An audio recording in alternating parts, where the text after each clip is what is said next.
What's up, you guys? So today is Wednesday, February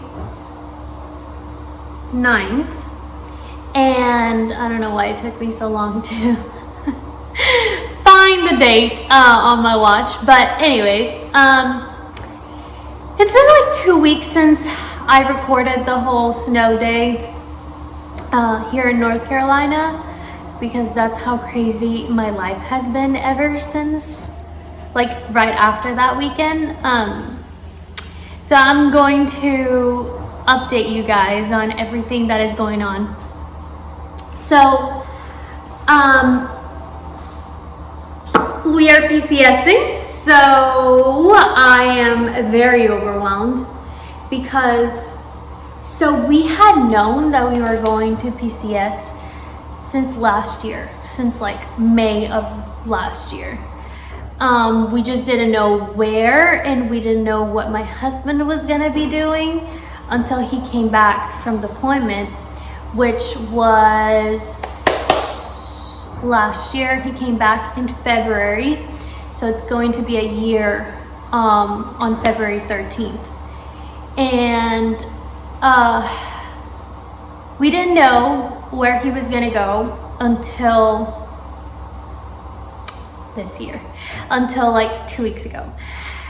So whenever he came back, he had a few things in mind to do because he didn't want to deploy again for a few years. So he was gonna switch his job, and turns out he had no choice, and they picked the job for him. I don't want to go too into details about his job just because it's not about him. It's not his channel, and I don't know if, you know, he'll be okay with me sharing that. But all I'm going to say is that the military picked his job, and we knew what his job was going to be for a few months. We just didn't know when we were going to move, where we were going to go to, or anything.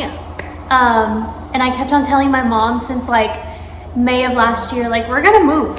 We're going to move next year. And she was like, when? I'm like, I don't know. Probably around May, probably around April or March. I don't know. And my mom thought it was like a joke at some point because I kept on talking about it, but I never knew anything besides I'm moving next year. And then my husband had to go to school for his new job, and he told me, so he has been in school since January, and he told me that we weren't gonna find out where we are going until like 3 weeks into his school. So I was very stressed out, not knowing where we were gonna end up. And then the end of January, we finally found out where we are heading to for sure. So like 2 weeks into the school, we kind of had like a 90% accuracy of where we are gonna go as far as like a state, but we didn't know like where exactly in that state.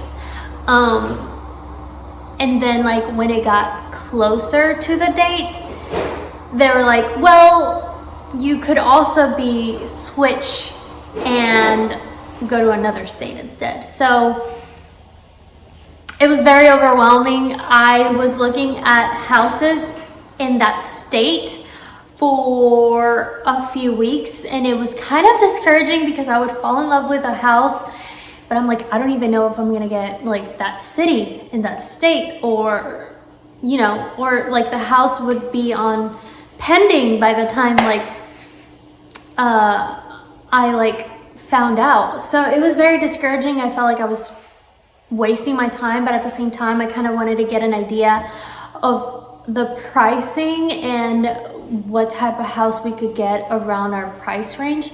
We still don't know exactly how much we're gonna be able to afford a house where we're going to, but we're still looking, just playing around with numbers and seeing kind of what we can get with kind of what we think we're gonna get as far as price goes.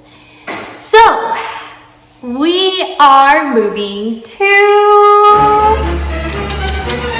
Texas. So we're going back to Texas. We're both from Texas, and I'm excited, but I'm also nervous. And I'm gonna tell you why.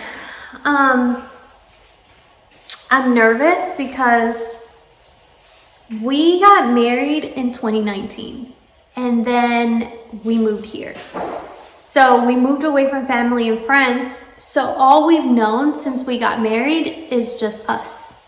And like, we have a routine, we have, our privacy. And not that like it's bad to be around family and friends, but I definitely think it's going to be an adjustment to have people over and friends over often, because here, like, we didn't really have anyone. I mean, my husband moved here, and all his close friends were in his last unit, and like, we just didn't have a lot of friends. And then the couple friends that we have either moved or they have their own thing, so it wasn't like a consistent thing of us hanging out with friends all the time.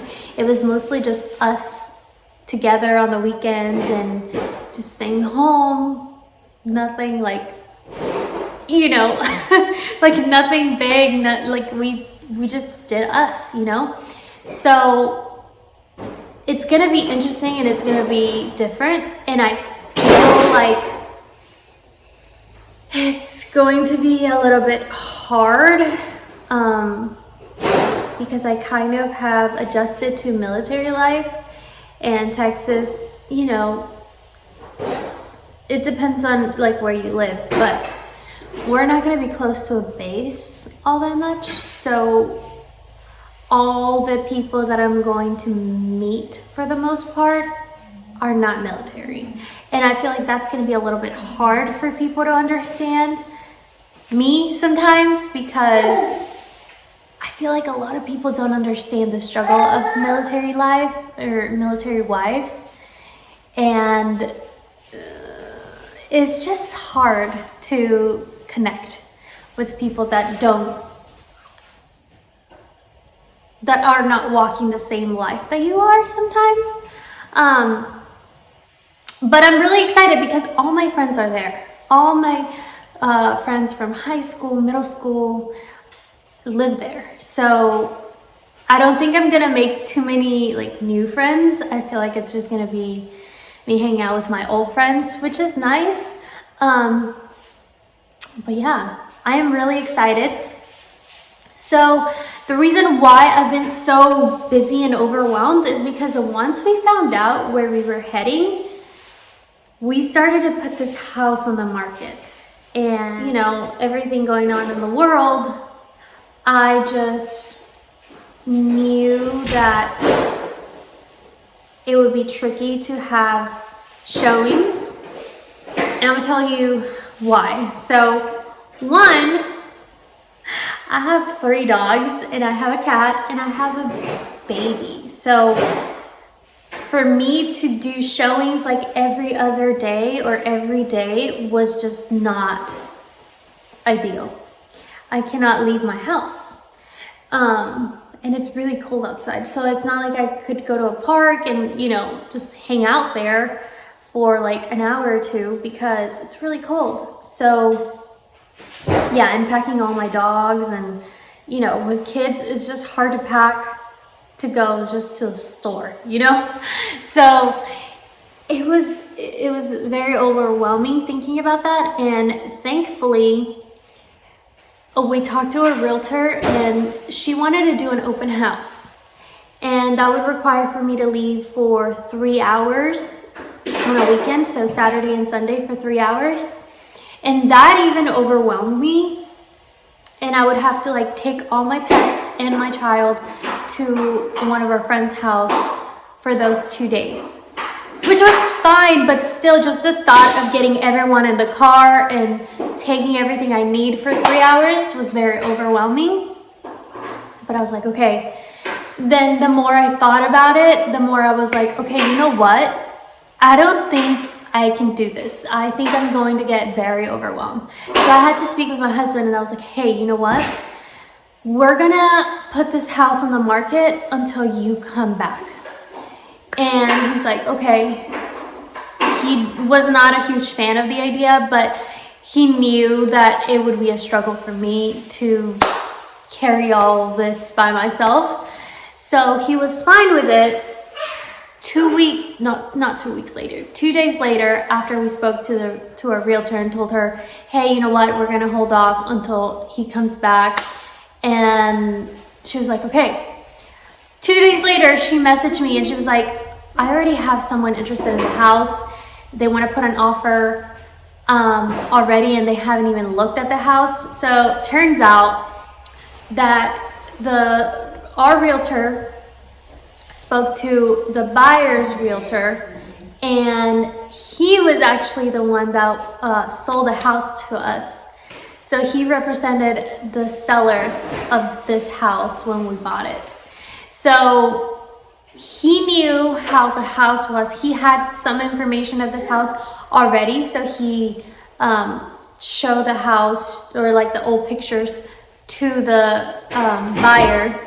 And he was like, oh, I want to put an offer. I like the house, blah, blah, blah, blah.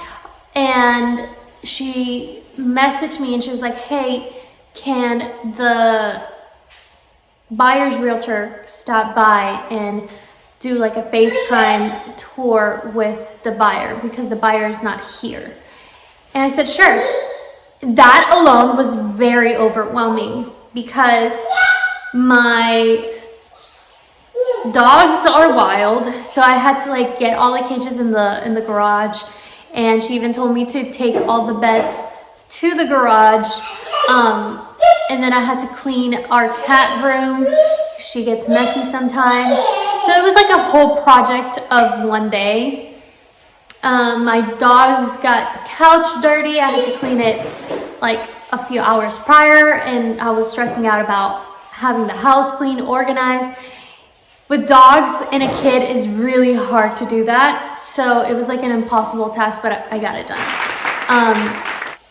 And the buyer liked the house. So I'm very excited because we're done. Like, I don't have to do this again, where I have to like have my house, you know, not that my house is dirty, but I don't have to like constantly have to clean this and that and like make sure that the dogs are not like leaving toys on the floor, things like that, you know?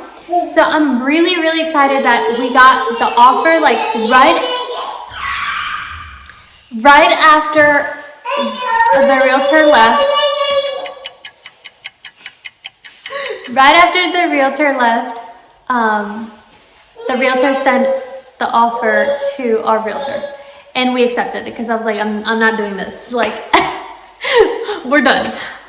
So now I've had like inspections, and now we're gonna have the appraiser and all these things that have to be done before closing. So it's been wild because even though I don't have to keep my house, you know, all perfect, it's still a struggle because I have to put my dogs away when people come to look at the house and, you know, do the inspections and everything. So it's really, really hard either way. But every time they come, every time they leave, I'm like, I'm one step closer to them leaving me alone. But yeah, that's literally what's going on. We don't have a house yet in Texas. We are speaking with our realtor in Texas to start looking. And what's going to happen is that our realtor is going to go look at houses in person with my mom, and my mom is going to send us pictures, and we're going to FaceTime her while she's looking at the houses in person. And I think it's a perfect idea because she's been here, so she knows the struggle with our current house with our dogs and stuff. So when we purchased this house, the house only had fences on the sides, and then like if you go out there, you can look at a little forest that we have, and there was no fence there. And our dogs were fine at the beginning, but we have a beagle, and if you have a beagle, you know the struggle. I guess he started picking up scents, and he would just go in there, and my husband had to go in there a few times, so we had to put like a wire fence that my husband put up. So it's a struggle. So we really need like a fully fenced backyard, large backyard. So we're really excited, but I'm kind of nervous because I keep telling my husband, like, we're gonna be homeless. Like, once we close on this house, we're technically homeless. And so I'm hoping that we find a home before we move. So the plan right now, since the process of selling this house kind of sped up more than we were expecting to, what we're gonna end up doing is hopefully finding a home before we move and put an offer. And once that process is going, we're hoping that we have maybe like 2 weeks left until we close on our new home. So we're probably gonna find an Airbnb because we have to leave this home pretty soon. And I don't think we're gonna be closing on our new home right when we get there. So we're gonna find an Airbnb and we're gonna stay there hopefully for a week or two. And not a month, because that was the plan before. We were gonna put this house on the market and we were gonna head over there and look at the houses in person and probably rent an Airbnb for a month or a month and a half. So hopefully by speeding up the process here, we have to spend less time in an Airbnb. But yeah, I'm excited. And if you're a military wife, you know the struggle and you're not alone. I'm right here with you. And if you're PCSing too, good luck. It is hard, but this is my first time. So I know it's gonna be hard, and I know that there's gonna be struggles just like everything in the military world. But you know, we make it work. We do it for our spouses because we love them, and the most important thing is that you continue to support their journey in the military. So yeah, stay tuned because I'm probably going to record everything from the moment my husband comes back. Because once he comes back, like, it's go time. And we're getting the movers to come and start packing our stuff. I'm a little scared because I've heard really bad stories about the movers taking forever to deliver their stuff at their new place, and how careless they are, and sometimes furniture breaks or they break other things, not furniture, but you know, other things. So I'm really nervous about that, but it'll be okay. I hope it's gonna be okay. I have faith that it's gonna be okay. And we're gonna have support from our families, so I'm not too worried, because if we need a bed or something, I'm sure our parents could give us one. If something happened to our furniture, they would be able to give us one or help us out find a new one. So I'm not too worried about it. But I'm still, you know, a little nervous. But I hope you guys like this update. If you're my friend or family member, now you know I'm coming back to Texas, and I'm so excited to see you guys and spend time with you guys. And you guys get to meet my daughter, and we get to spend more time together, like the old times, the good old times. And yeah, I'll see you guys in Texas. Or we will see you guys in Texas because I'm not coming alone. But yeah, I hope you guys are just as excited as I am that I'm coming back. And yeah, I'll see you guys on the next YouTube video. Bye.